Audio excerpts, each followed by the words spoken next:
আমি অনেক আগে একজন লেখক আছে ডেল কার্নেগি, আমি তার একটা বই পড়েছিলাম, মাঝে মধ্যেই পড়ি যখন সময় পাই। তো তিনি একটা বই লিখছেন দুশ্চিন্তাকে নিয়ে। তো তিনি একটা উদাহরণ দিয়েছেন যে দুশ্চিন্তা এমন একটা জিনিস যেটা মানুষের ভিতরটা কুরে কুরে খায়। কিভাবে? উই পোকার মতো। তিনি একটা উদাহরণ দিয়েছেন যে একটা বড় বিশাল বড় মোটা গাছ, যার বয়স কমপক্ষে 200-300 বছর। এত বড় একটা বিশাল গাছ, এত বছর বয়স তার, কত ঝড়ঝাপটা গিয়েছে, বজ্রপাত হয়েছে, ঘূর্ণিঝড় গেছে, কিন্তু গাছটার কোনো ক্ষতি হয় নাই, গাছটা মরে যায় নাই।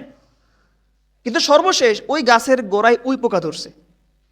উই পোকা ধরতে ধরতে এমন হয়েছে যে গাছটা একদম গোড়া থেকে নিশ্চিহ্ন হয়ে গেছে, অবশেষে গাছটা মারাই গেছে। তার বোঝানোর উদ্দেশ্য হচ্ছে যে একটা মানুষের জীবনে অনেক রকম ঝড়ঝাপটা আসে, সে সব কিছুকে সামলাতে পারে। দুশ্চিন্তা এমন জিনিস, মানুষ যেটাকে সামলাতে পারে না, মানুষের ভিতরটা কুরে কুরে খায়। ঠিক কিনা বলেন? এই জন্য প্রিয় ভাইরা আমার, দুশ্চিন্তা থেকে আমাদেরকে বাঁচতে হবে আর বাঁচার জন্য আমল করতে হবে। ঠিক কিনা বলেন? আপনাদেরকে আমি 4টা আমল বলে দিব। এই 4টা আমল যদি আপনি করতে পারেন, আশা করা যায় আল্লাহ পাক আপনাকে দুশ্চিন্তা এবং টেনশন থেকে আল্লাহ পাক মুক্তি দিবেন। শুনবেন তো ভাই সবাই? মনোযোগ আছে আপনাদের? হ্যাঁ। অনেকগুলো আমল আছে, আমি সবগুলো বলবো না, 4টা বলবো শুধু। 1 নাম্বার, আপনি যেটা করতে পারেন সেটি হলো, আপনাকে সর্বপ্রথম আপনার যে তাকদির এবং ভাগ্য, আপনাকে এটার প্রতি বিশ্বাস রাখতে হবে। কি বলেন ভাই? আপনার ভাগ্যে যা আছে তাই ঘটবে। পৃথিবীতে আপনার ভাগ্য বদলাবে এমন কেউ আছে বলেন? আল্লাহ বলেছেন, মা আসবা মিন মুসিবাতিন ইল্লা বিইজনিল্লাহ। তোমাদের কাছে যা কিছু পৌঁছে সব একমাত্র কার পক্ষ থেকে পৌঁছে? আরো জোরে বলেন, কার পক্ষ থেকে? তাহলে আল্লাহ যদি আমার ভাগ্যে যদি ভালো কিছু রাখে, এটা আমি অবশ্যই পাবো। আর আল্লাহ আমার ভাগ্যে যদি ভালো কিছু না রাখে, আমি সারা জীবন চেষ্টা করলেও পাবো না। ঠিক কিনা বলেন? এই জন্য আল্লাহ পাক আরো বলেছেন, লিকাইলা তাসাউ আলা মা ফাতাকুম ওয়ালা তাফরাহু বিমা আতাকুম। আল্লাহ পাক রব্বুল আলামিন বলেন যে তোমরা যদি কোনো কিছু না পাও সেটার জন্য আফসোস করবা না, আবার যদি কোনো কিছু পেয়ে যাও সেটার জন্য খুব বেশি খুশিও প্রকাশ করবা না। তুমি যা কিছু পাচ্ছ আল্লাহর পক্ষ থেকেই পাচ্ছ, তোমাকে এটা মানতে হবে। প্রিয় ভাইরা আমার, মুমিন বড় আশ্চর্য একজন মানুষ। যারা কিনা মুসলমান এবং মুমিন, তাদের প্রসঙ্গে আমার নবী যে হাদিসে পাকের মধ্যে বলতেছেন, আজাবাল লি আমরিল মুমিন, মুমিনের শান বড় আশ্চর্যজনক।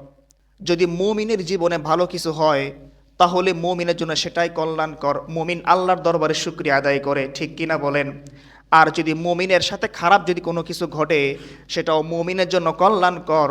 কারণ যখন কোনো মুমিন মানুষ বিপদের মধ্যে পড়ে যায়, তখন সে মুমিন ব্যক্তিটা আমার আল্লাহ পাকের জন্য ধৈর্য এবং সবরকে এখতিয়ার করে। ঠিক কিনা বলেন? এই জন্য প্রিয় ভাইরা আমার, কোনো কিছু পেলে শুকরিয়া আদায় করবেন, না পেলে ধৈর্য ধারণ করবেন। দুশ্চিন্তাকে দূর করার একটা গুরুত্বপূর্ণ আমল হচ্ছে দোয়া ইউনুস পাঠ করা। আপনারা পারেন? দোয়া ইউনুস পারেন? বলেন দেখি একবার, লা ইলাহা ইল্লা আনতা সুবহানাকা ইন্নী কুনতু মিনাজ জালিমিন। ভাই, দুশ্চিন্তা যখন মাথার ভিতরে আসে, এই দোয়াটা জীবনে পড়ছেন কে কে? হাত উঁচু করেন দেখি একবার। মাশাআল্লাহ, অনেকেই পড়ছেন। খুবই গুরুত্বপূর্ণ কার্যকরী একটা দোয়া। নবী যে হাদিসে পাকের ভিতরে বলেছেন যে মাছওয়ালা নবী, মাছওয়ালা নবী মানে হচ্ছে ইউনুস আলাইহিস সালাম, যখন তিনি মাছের পেটে চলে গিয়েছেন, ইতিহাস তো অনেক লম্বা, বলার সময় নেই। যখন তিনি মাছের পেটে গেলেন, এই মাছের পেটের অন্ধকারে তিনি বড় দুশ্চিন্তা এবং টেনশনে ছিলেন। তিনি কিভাবে এখান থেকে মুক্তি লাভ করবেন? তখন তিনি পড়েছিলেন কি, লা ইলাহা ইল্লা আনতা সুবহানাকা ইন্নী কুনতু মিনাজ জালিমিন।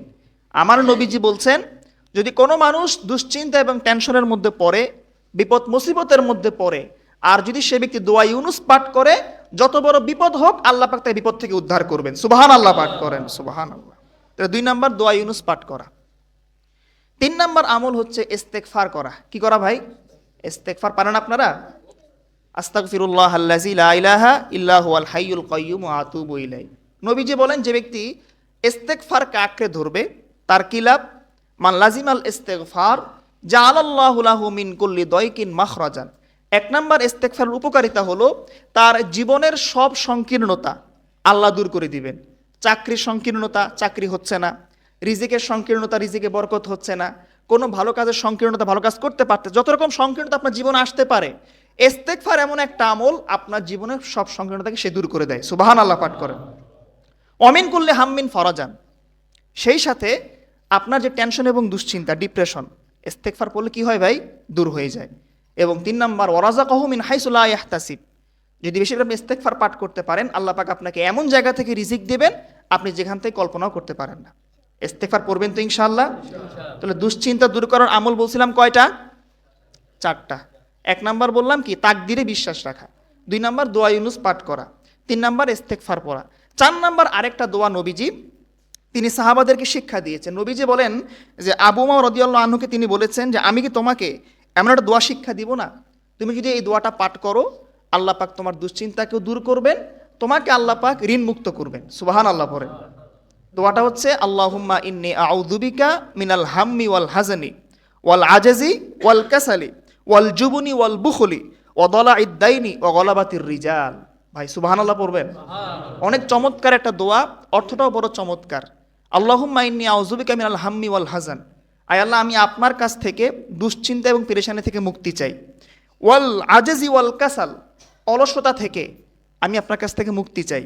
ওয়াল জুবনি ওয়াল বুখলি, কাপুরুষতা এবং কি আপনার কি বলে এটাকে, কৃপণতা থেকে আমি আপনার কাছ থেকে মুক্তি চাই। অদলা ইদ্দাইনি ও গলাবাতির রিজাল, আমি ঋণ মুক্তি চাই এবং আমার উপর যেন কোনো মানুষ প্রভাব বিস্তার করতে না পারে, আমি সে থেকে মুক্তি চাই। সুবহানাল্লাহ। দোয়াটা মুখস্থ করবেন ইনশাল্লাহ।